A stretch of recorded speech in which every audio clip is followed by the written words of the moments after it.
Coronavirus pandemic caused a shift to remote learning that devastated families of children with special needs. That's according to a new report by NPR. The authors say that when schools shut down, many parents, quote, watched their children slide backwards, losing academic, social, and physical skills. More than 7 million kids currently receive special education services here in the U.S., but many of those services were halted when the pandemic hit.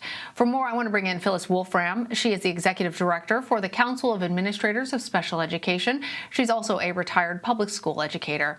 Phyllis, the Individuals with Disabilities Education Act is a decades-old federal law meant to ensure that children with disabilities have access to a public education.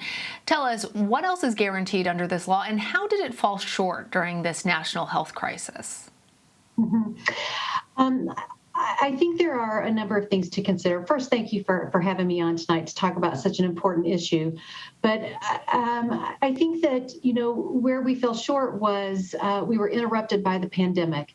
I think that there were a number of our schools that continue to provide services to a great level for our students with disabilities, but in many respects, we have a number of students with severe disabilities that we serve across the country, and the degree of safety for individuals' health, the students as well as our staff, we were at risk, and we did not want to put families and students at risk. And the CDC guidelines also prevented us from being able to provide a full array of those services in the homes during the pandemic.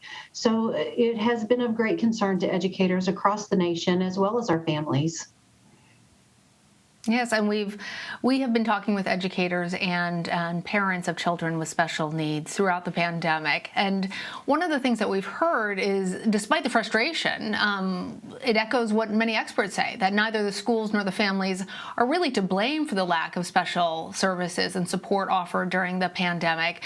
But nonetheless, we are looking at, particularly for younger children, the possibility that they won't be vaccinated in time for in-person learning in the fall. I'm wondering, what's your take not only on how we can continue to better serve these children, but also on what we should be doing to make sure that if anything like this happened again, that children with special needs are adequately taken care of? I think that there were, again, a number of schools that were prepared to go virtually. They had the equipment, they had bandwidth, they had, whether we came back hybrid, they had space available to do social distancing. And so I think we've learned a lot during the pandemic about how to educate under extreme and very different circumstances than what we have typically done in the past. So I think learning those lessons moving forward, and especially with our young children, we know that keeping the same groups of students together, whether that were in pods, doing some virtual, some hybrid, we were successful. A number of our students were successful across the country. Again, it was more challenging for our students with disabilities, as we are used to providing more individual, shoulder to shoulder, hands-on instruction for those students. But I think we have learned lessons moving forward, and I hope that each of our local school districts will continue to take those lessons and apply them and move forward and continue to offer some of those hybrid settings and those virtual settings for our students that really, really made progress and flourished during that time. Phyllis, there are many special education advocates that have argued that this pandemic really exposed problems that already existed. I'm wondering what's your take on that, and how do we begin to fix some of those problems? I don't know that it exposed problems in that it created problems. It created, a barrier to providing, again, those full array of services. For example, physical therapy. When we do physical therapy, we're hands-on. When we do occupational therapy, we're hands-on. When we're doing that one-on-one reading instruction with other students in the room, it's hard to deliver that type of service virtually. And so teachers really had to pivot. So I think that was probably the most difficult situation for a number of our families. someone had to be home on site with a number of our young children and a number of our more severe students with disabilities. Now, Phyllis, there are many families that are calling for school districts to make up for the time and education that was lost. Talk to us a little bit more about what you think schools and special education providers can do to help make up for that lost time to help these families and the students that they serve, but also, are you concerned about a widening gap between students who were better served by remote learning through a more traditional education lens and special needs students?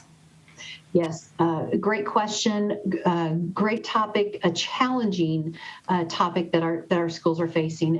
And most definitely what we know is that a number of our students, when we do return to face-to-face instruction, in-person instruction, or when we return and we're doing maybe even more virtual, as a number of our students with disabilities will need more. They will need more services than maybe they did in the past. And we're calling on schools and local IEP teams to make those determinations, look at where our students were functioning pre-COVID. Special ed teachers are required to keep data. So they have data. They know where students were performing prior to COVID shutdown. They know and have data about where students were performing during this time period. Now, as we're regrouping and we're looking at the next step in service provision, we need to look very specifically at where our students are functioning now, where they were functioning.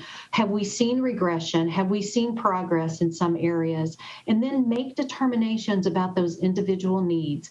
And there really needs to be a great level of trust, collaboration, and communication with both schools and families in order to achieve making those final decisions moving forward about what's needed. Well, I appreciate you coming on to help us discuss this issue of national importance. Phyllis Wolfram, thank you. Thank you.